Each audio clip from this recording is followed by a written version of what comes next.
اونٹ ساتھ میں، چرایا ہوا اونٹ ساتھ میں، میں نے چرایا اونٹ چرا۔ اب دیکھو تعویل کسے کہتے ہیں۔ حضرت علی نے فرمایا رضی اللہ تعالیٰ عنہ کہ اونٹ سب ایک سی شکل کے ہوتے ہیں، اونٹ سب ایک ہی شکل کے ہوتے ہیں، تم اپنا اونٹ سمجھ کر کھول رہے ہوں گے، وہ دوسرے کا نکلا، لوگوں نے تمہیں چور کہہ دیا، تم نے چوری نہیں کیے، جاؤ۔ آج کوئی ایسا آدمی میں دیکھ رہا ہوں، عوام کی بات نہیں کر رہا، کام کرنے والے بھی کر رہا ہوں، کام کرنے والے اس پر لگے ہوئے ہیں کہ ساتھیوں کا جرم ثابت ہو۔ یہاں کام کرنے والوں کے لیے لازم ہے کہ ایک عام مسلمان کو بھی گناہ کی تعبیر کریں۔ یہاں کام کرنے والے گناہ کی تعبیر نہیں کر سکتے۔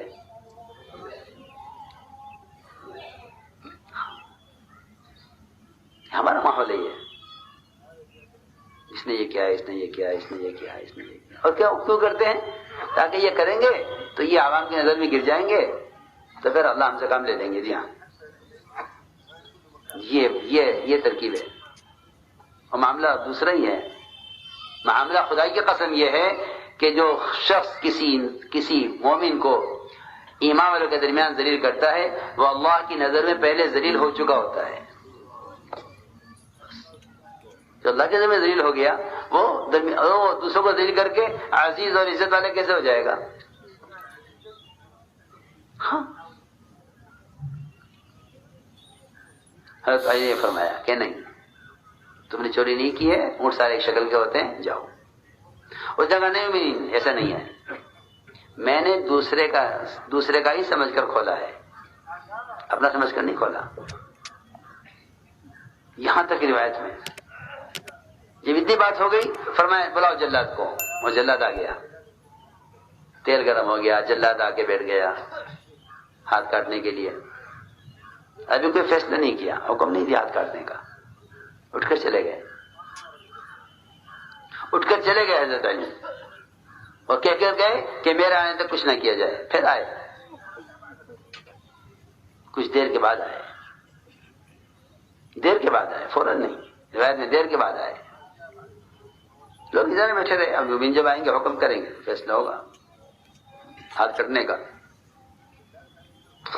آ کر روایت میں ہے کہ حضرت علی رضی اللہ تعالیٰ عنہ نے اس چور سے اس طرح بات کی جیسے اس سے پہلی ملاقات ہو رہی ہے۔ یہ کیا بات ہے، تم نے چوری کی ہے؟ سب کچھ ہو چکا، اقرار ہو چکا۔ اس سے پوچھا تم نے چوری کی ہے؟ اس نے کہا نہیں، میں نے چوری نہیں کی ہے۔ نے کہا جاؤ، چھٹی تمہاری۔ ہاں، جاؤ، چھٹی۔ کیا کیا آپ نے امیدی؟ لوگوں نے کہا امیدی آپ نے کیا کیا؟ اس نے اعتراف کیا، آپ نے اس کو چھوڑ دیا، ہاتھ کی نہیں کاٹا اس کا۔ ایسا ہی نے فرمایا کہ میں نے اس کو پکڑا تھا اس کے اعتراف کرنے کی وجہ سے، اور چھوڑ دیا اس کے انکار کرنے کے، وہ انکار کر رہا ہے، چھوڑ دیا۔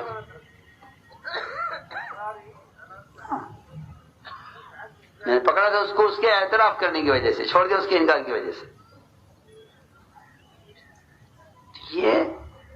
یہ سبق، یہ طریقے سکھلائے گئے ہیں کہ مسلمان کے فعل کی تعویل کرو، مسلمان سے درگزر کرو۔ جب بھی صحابہ کو غلطی ہوتی، حضور اکرم صلی اللہ علیہ وسلم اپنے ایسے صحابہ جو چاہتے تھے بدلہ لینا، جو چاہتے تھے پکڑ کرنا، ان کو آپ بتاتے تھے نہیں ایسا مت کرنا، دیکھو یہ فلاں ہیں، یہ فلاں ہیں، ان کی یہ قربانی ہے، ان کی یہ قربانی ہے۔ حضرت نعیمان ایسے مذاقی تھے، حضرت عثمان کا سر پھاڑ دیا مذاق نہیں، ایسے مذاقی تھے کہ حضرت ایک صحابی کو غلام بنا کے بیچ دیا۔ لیکن جب بھی کہا جاتا تھا کہ نعیمان سے بدلہ لو، کہ نہیں، بدلہ نہیں لینا، کیونکہ یہ بدری صحابی ہیں، یہ بدری صحابی ہیں۔ حضرت حاطب نے مکے والوں کو خبر کی کہ حضور اکرم صلی اللہ علیہ وسلم تم پر حملہ کرنے والے ہیں، یہ بہت بڑی غلطی ہے۔ آپ کا راز فاش کیا مشرکین پر۔ جب بلا کر پوچھا آپ نے یہ ایسا کیوں کیا، کہ جی میری کمزوری ہے، میرے بچے وہاں ہیں، ان کی حفاظت کے لیے میں نے مشرکین پہ احسان کیا ہے، ورنہ اسلام کو کوئی نقصان ہو نہیں سکتا، اللہ کی مدد حق ہے آپ کے ساتھ۔ اللہ کے مذہب کے ساتھ حق ہے، اسلام کو نقصان ہوگا نہیں. میں نے مشرکین پر احسان کیا ہے ان کو خبر کر کے تاکہ میرے بچے کی حفاظت کر لیں. آپ نے ان کی اس کمزوری کو اتنے بڑے جرم کے مقابلے میں قبول کیا. حضرت عمر نے تلوار نکال لی، اجازت دیجیے میں اس منافق کو قتل کر دوں. حضرت آپ نے فرمایا عمر تم اسے منافق کہہ رہے اور اسے قتل کرنا چاہ رہے، حالانکہ یہ تو بدری صحابی ہیں، یہ بدری صحابی ہیں. اللہ فرما چکا اعملوا ما شئتم قد غفرت لكم، اے اہل بدر تم جو چاہو کرو میں تمہیں معاف کر چکا.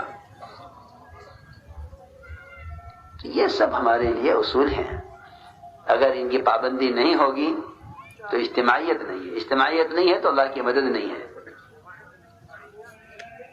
اس لیے ہمیں چاہیے کہ ساتھیوں کی غلطیوں کی اچھی تعویل کریں.